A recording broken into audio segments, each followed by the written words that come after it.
Ito ang Minuto Blue Team. Ako po si Brian Carolino. Umakyat na sa 53,000 ang mga nahuli ng mga otoridad sa Oplan Galugan ng Philippine National Police o PNP as of April 10 ngayong taon po yan. Ito ay batay sa ibinabang Memorandum Circular ng Department of the Interior and Local Government o DILG itong April 8. Layo na naturang ordinansa na maging ligtas umano ang publiko laban sa mga sumusunod. Una, pagbabawal sa mga inuman sa kalsada. Pangalawa, pagbabawal sa mga nakahubad sa daan. Pangatlo, curfew hour para sa mga menor de edad simula ika-10 ng gabi.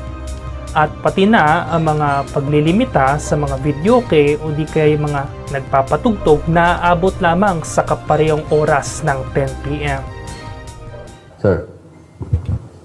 Okay, just to be clear, okay? Meron tayong Anti-Public Intoxication Act. Bawal na ang mag-inom sa kalye. Bawal na ang maglatag ng mga silya at ng mga lamesa sa mga kalye at mag-inuman. Doon na nanggagaling, number 1, ang away, number 2, ang sexual harassment. Bawal na. Kaya sabihan ko ang lahat, pasensyahan tayo. Pag kayo mag-inuman sa kalye, uhulihin namin kayo. Pag nasa loob kayo ng lansangan, walang problema. Pag nasa loob kayo ng mga pader nyo, nasa loob ng mga bahay. Pero sa labas, sa kalye, public spaces, bawal na ang inuman. Okay, let's make that clear. Meron na tayong enhanced curfew ordinances para sa mga 18 years old and below. Pag hindi kayo nag-aaral, hindi kayo nagtatrabaho, proof of employment, of proof of education, na nag-aaral kayo sa oras na yun, pauwi kayo, bawal na kayo sa kalye after 10 p.m. Umuwi na kayo sa mga bahay nyo. Okay. Yung mga rugby boys dyan, yung mga geng-geng dyan, yung mga gago sa kalye dyan, magtago na kayo, umuwi na kayo pag 10 o'clock, uuhulihin namin kayo. Klaro yan, ha?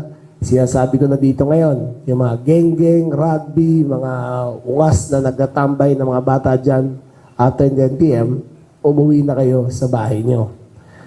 Pangatlo, bawal na ang walang t-shirt na lalaki, alam mo babae, di ba? Pero walang t-shirt na lalaki na palakad-lakad sa kalye. Bawal na. It is an act of civility na magbihis naman kayo habang nasa kalye kayo. Pag kayo ay walang suot na t-shirt na taubad na palakad-lakad, kahit gaano kainit, magsanto man lang kayo. Okay? Bawal na po yan. Pang-apat, bawal na po ang videoke lagpas ng alas 10. Alam ko lahat ng Pilipino mahilig kumanta. Maraming magaling kumanta. Masarap kumanta basta lalo na barkada. Pero maawa naman kayo sa kapwa nyo at hayaan nyo nang matulog. Pag alas 10, nagbibidyoke pa kayo, o kapitbahay nyo, nagbibidyoke, tumawag pa po kayo sa 911 at pupuntahan po ng pulisyan at papatigilin. Ulitin ko, wala po akong galit sa kumakanta. Kahit ako sintonado ako kumanta, minsan napapakanta rin ako. Pero pag alas 10, maawa naman kayo sa kapitbahay nyo. Di ba? Tayo, pagkunti mo sa YouTube, lahat ng pinakamagaling ng Pilipino nagbibideo ko, pinapakita nila. Pero lagay natin sa oras. Okay, 10 o'clock. 10 o'clock tayo, ha? Maliban, bibigyan natin ng exception.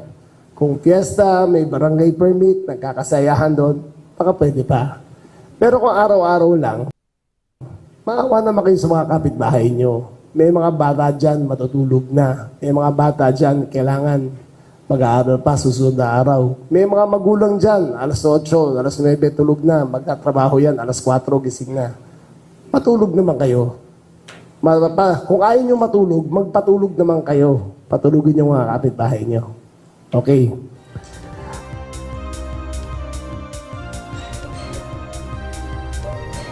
Sa Section 16 ng Republic Act 7160 at Republic Act 6975, Binibigyang kapangyarihan ng mga lokal na pamahalaan sa probinsya, syudad, munisipalidad at sa lahat ng mga barangay pati na ang pulisya sa pagpapatupad ng mahigpit na ordinansang ito ng DILG.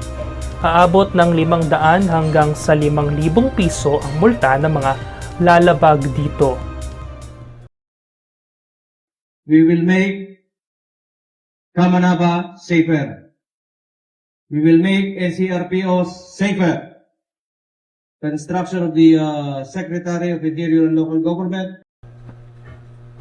Marami man ang naitalang mga paglabag ay gayon din karami ang mga natatanggap na reklamo mula sa mga ordinaryong tao nang simulang ipatupad ito.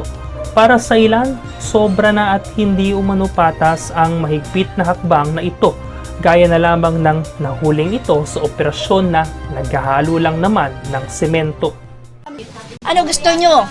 Mahimatay yung tao habang naghahalo? Sa sobrang init po, kailangan din po yun. Wala nga pong abiso. Dapat po may abiso, di ba? First offense, second offense, third offense. Dapat may ganun eh. O kaya may warning. Sa kanila, tikit agad eh. Warning po dapat kaagad. Dapat nagpapabisa sila. O, bawal din sa mga iskinita nyo na maghubad. Alam po namin, bawal uminom.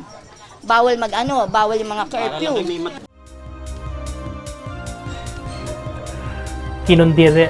Kinundi na rin ng labor rights activist na si Calio de Guzman ang hakbang na ito ng DILG. Anya, subukan naman daw ni DILG Secretary John Vic Remulla na magsuot ng long sleeves habang nagsesemento. Biro rin naman ng iba, imbes na flood control ay hubad control lang daw ang kaya nila. At yan po ang mabilisang balitaan ngayon, Blue Team. Ako po si Brian Carolino.